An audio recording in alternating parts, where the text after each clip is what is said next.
Hunter Biden just lit a match and threw it at everything. George Clooney. Fuck him. Fucking George Clooney is not a fucking actor. The White House. He's a fucking dictator thug. His own past. I was drinking so much alcohol. And then you add on top of that the amount of crack that I was using at the time. In his first big interview in years, he's raw, furious, and surprisingly honest. But this isn't just another political scandal. It's the story of a man who's lost everything, burned every bridge, and somehow managed to live to tell the tale. Let's get into it. So Hunter Biden just did a 3-hour interview with Channel 5. And for his first sit-down interview in years, he had a lot to say. Fuck him. In between chain smoking and absolutely dragging George Clooney, Hunter denied being the White House Coke fairy, explained why his dad's debate was such a train wreck, and basically went full scorched earth on anyone who ever crossed the Biden family. Let's start with George Clooney because it's funny. Asked about the actor's New York Times op-ed last year, where Clooney basically begged the Democratic Party to go find a new candidate, Hunter lost it. Fuck him. Fuck him and everybody around him. I don't have to be fucking nice. And he really kept going. Referencing Quentin Tarantino's take that Clooney's not even a movie star, Hunter piled on. I agree with Quentin Tarantino. Fucking George Clooney is not a fucking actor. He is a fucking, I don't know what he is. He's a brand. He then wondered out loud why anyone cares what George Clooney thinks just because he pals around with Obama and owns a bougie lake house in Lake Como. What do you have to do with fucking anything? Why do I have to fucking listen to you? What right do you have to step on a man who's given 52 years of his fucking life to the service of this country and decide that you, George Clooney, are going to take out basically a full-page ad in the fucking New York Times? Okay then. And yes, he also addressed the cocaine found in the White House that time. No, it wasn't his. Yes, I will take guesses in the comments. Moving on.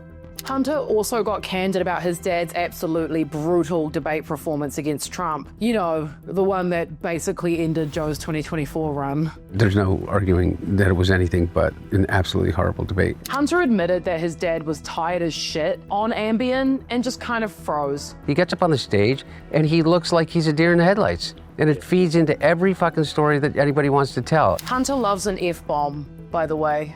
He said Biden had to step down or risk his own party turning on him daily, which, yeah, checks out. Meanwhile, Republicans in Congress are still on their let's investigate the entire Biden family tour, claiming Joe's team covered up his decline and handed out pardons to protect relatives like Hunter, especially after Trump stormed back into the Oval Office last November, threatening to go full dictator mode. Can you believe it's only been since November? Can you believe that?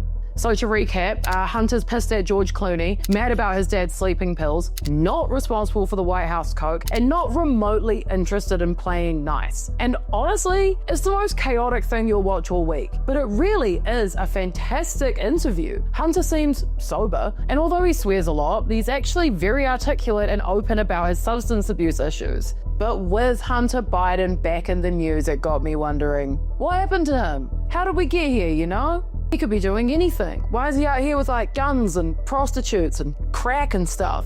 How'd that happen? Hunter Biden was born in Wilmington, Delaware in 1970, the second son of Joe Biden and his first wife, Nelia. And yes, fun fact, Hunter is actually his mum's maiden name. But tragedy hit early. Just before Christmas in 1972, when Hunter was only 2 years old, a truck slammed into the family car, just 6 weeks after Joe had been elected to the Senate. The crash killed Nelia and baby Naomi. Hunter was left with a fractured skull, and his big brother Bo had a broken leg. Joe wasn't in the car, but he was by their side immediately, and he actually took the Senate oath in the hospital room. Hunter eventually went on to Georgetown University, then Yale Law School, where he graduated in 1996. Before law school, though, he joined the Je Suis Volunteer Corps, a Catholic service group that works with marginalized communities. That's also where he met his first wife, Kathleen Bullier, a lawyer. They got married in 1993 and had 3 daughters, Naomi, Finnegan, and Maisie, but the marriage ended in 2017. Son of a senator, Yale grad, and eventually addicted to crack.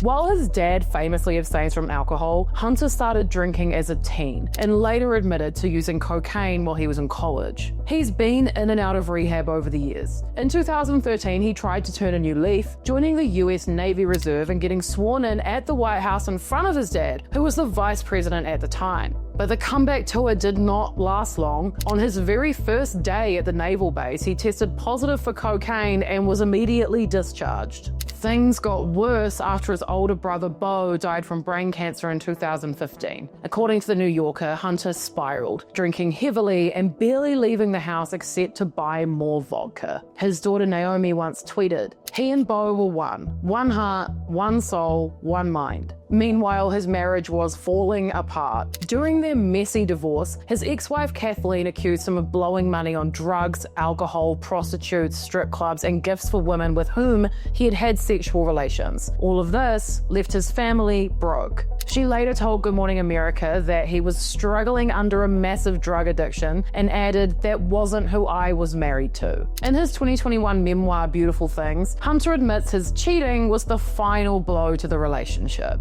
And then came the paternity drama. A 2019 DNA test confirmed he was the biological and legal father of a child with London Alexis Roberts, an Arkansas dancer. In the book, Hunter says he has no recollection of their encounter. Still, he settled the paternity suit and he does pay child support. The little girl, named Navy, is now around 5 years old. No one in the Biden family seems to have met her, but after months of media pressure, President Biden finally acknowledged her last summer, publicly recognizing his 7th grandchild. I have 7 grandkids. And just when you thought Hunter Biden's love life couldn't possibly get more complicated, he started dating his late brother's widow. Yep. Before finalizing his divorce from Kathleen, Hunter entered into a relationship with Hallie Biden, Bo's widow. According to the New Yorker, the two bonded over what Hunter called their very specific grief. The relationship lasted about 2 years, but things got messy. Really, really messy. When Hallie took the stand during Hunter's Delaware trial, she testified that he introduced her to crack cocaine and regularly used drugs in front of her. She said his frequent use made him agitated and high-strung. And then came the gun incident. In 2018, just 2 months after a rehab stint, Hunter bought a handgun. His legal team said it was an impulsive buy, pushed by a persistent gun store owner, but prosecutors pointed out that he'd lied on the form, claiming he wasn't using drugs at the time. His lawyers argued that he didn't think he was an addict and believed he was clean. Hallie later found the gun, along with some ammo and again, remnants of crack cocaine and drug paraphernalia in his car. So in a panic, she stuffed the gun in a shopping bag and chucked it in a random garbage bin. She told the court, "I didn't want him to hurt himself or the kids to find it and hurt themselves." The aftermath was a full-on circus. Local police, the FBI, and even an elderly man digging through the trash for recycling got involved trying to recover this gun. And if that wasn't dark enough, around this time, Hunter told a family friend, "I know you all think the wrong brother died." That's really sad. Then there was the laptop. We all know about the laptop. Left at a repair shop and its hard drive became GOP ammo in 2020. There could be a laptop out there that was stolen from me. There could be that I was hacked. It could be that it was Russian intelligence. It could be that it was stolen from me. Once dismissed as Russian disinformation, it was later authenticated and revealed everything from shady business deals to Hunter's drug-fueled chaos. In 2024, Hunter became the first child of a sitting US president convicted of a crime, pleading guilty to tax charges and being found guilty of owning a gun while using drugs. Despite vowing not to, I said I abide by the jury decision. I will do that, and I will not pardon him. President Biden pardoned him, calling the case a miscarriage of justice. Since then, Hunter has kept a reasonably low profile and he's stuck to his sobriety. When you look at Hunter Biden, you see a lifetime of bad decisions, chaotic relationships, addiction, scandal, self-sabotage on a national scale. But if you really look, you also see something else. Deep, deep pain.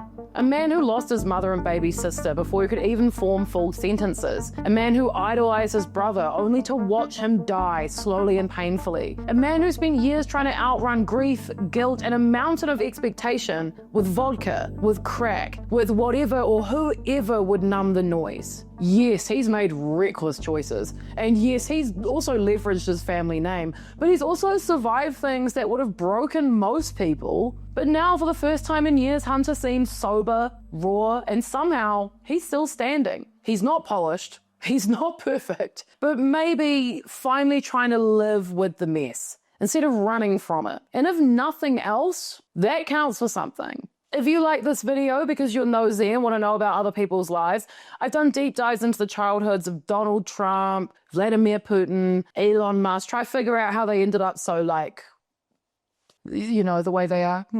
Bye.